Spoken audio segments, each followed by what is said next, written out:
we are almost assured that the Senate will put in beer and alcohol under the sales tax, and I think there's no question when it comes back to the House that we will concur in it, or at least concur in a conference report that includes it. Why, then, will they do it at that time rather than doing it now? Well, I think the House membership is ready to do it now. I think that the House administration is still wanting to use it as a bargaining point with the Senate and to hold out and see if maybe there isn't a slight possibility of not even including it. But I think that's a very hopeless possibility, and the House, if just given a straight across-the-board vote, would put beer under it at this time. Then there still is a possibility of wrapping things up by Saturday or Sunday. No, I don't think so, because once we finish with appropriation and tax bill, which we're still not out in the woods on that, the governor is still prepared to open the session for a number of bills that he vetoed, and some, like the antiquities bill, that were not caught in the veto, that are very important and necessary, and I think that this means that we will still be here next week working on those items. But through with the tax and appropriation? Well, we've got our fingers crossed. I certainly hope so, but it's no certainty. Do you think there's any question that the people would prefer to have the liquor and beer tax? I think if we should go on statewide television and undergo the program that several of our colleagues undertook about 2 weeks ago on not increasing the sales tax, that we'd have the same return from the people that they had. I think the people would be totally aware of the fact that alcoholic beverage is not a necessity, is a luxury, and is certainly an item that should be under the sales tax of this state.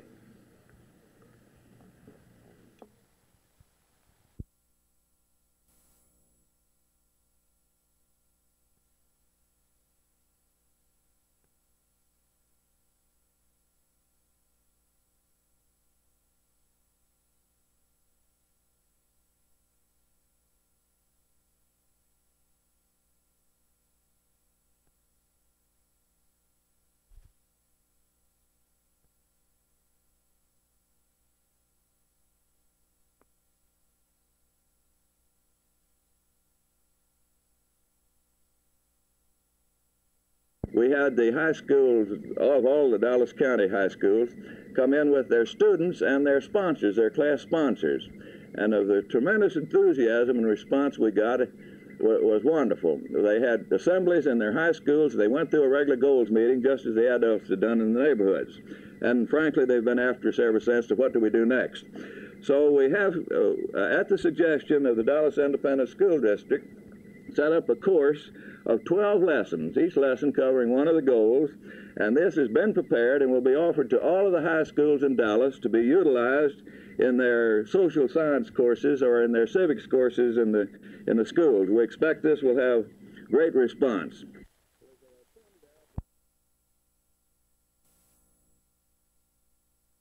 Region 6 is part of this division and comprises 27 counties in this section of Texas, with our headquarters in Fort Worth. And within this region, there have continued to develop about 200 new cases each year.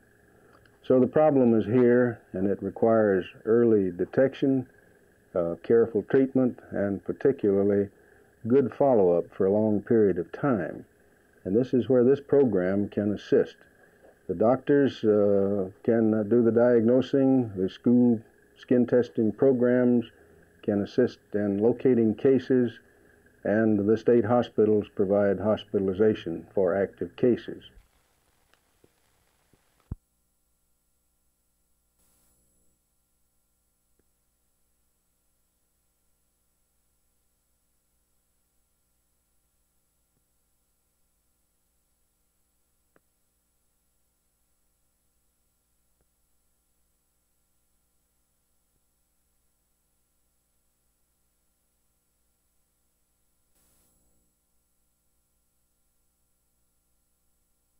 Being a new school teacher is a little bit like being a city slicker on a dude ranch. The city resident has heard all his life about ranches, but he really doesn't know that much about it.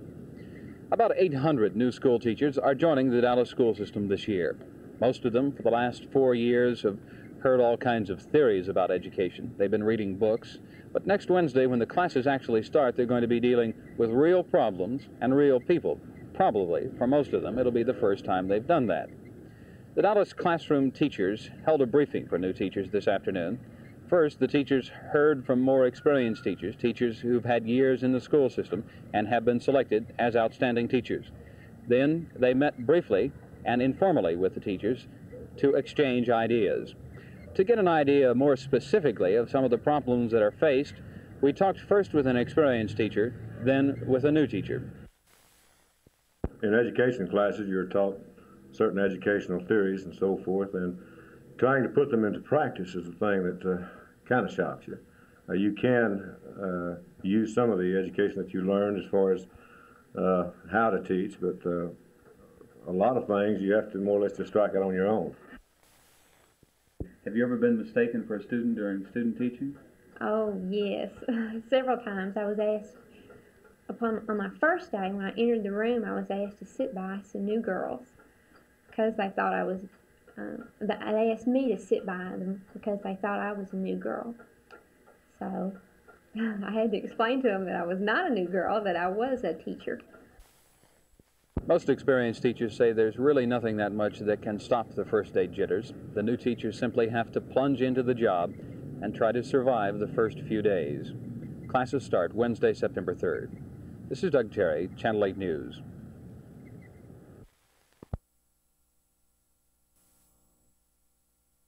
Much of your operation will, of course, be geared eventually to the regional airport. Do you also foresee serving Dallas or other parts of the area? Yes, Jerry, definitely that's in the plans as far as expansion and so forth. As far as upon completion of the new regional airport, we're looking at a number of places in downtown Dallas in order to fly to the regional airport because of the distance involved when it is completed. There are a number of opportunities in the surrounding communities surrounding the Fort Worth, Dallas areas, flying into the city centers and also to the airports.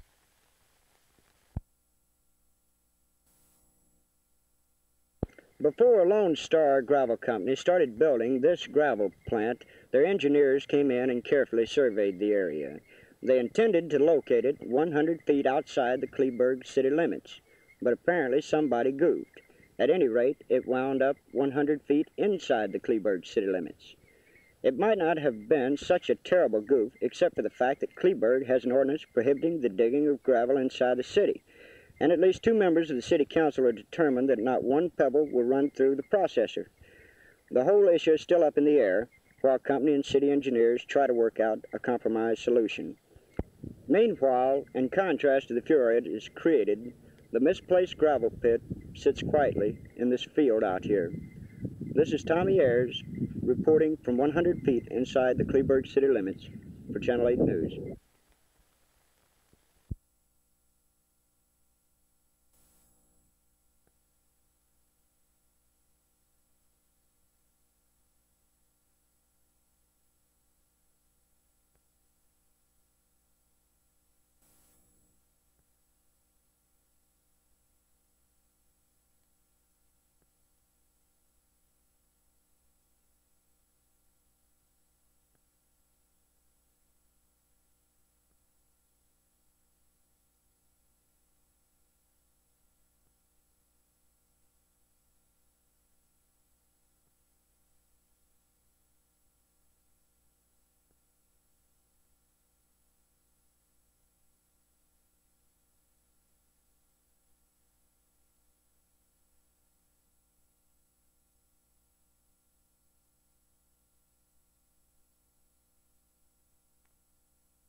Well, I'm very disappointed that the House Revenue Plan does not contain a better balanced package.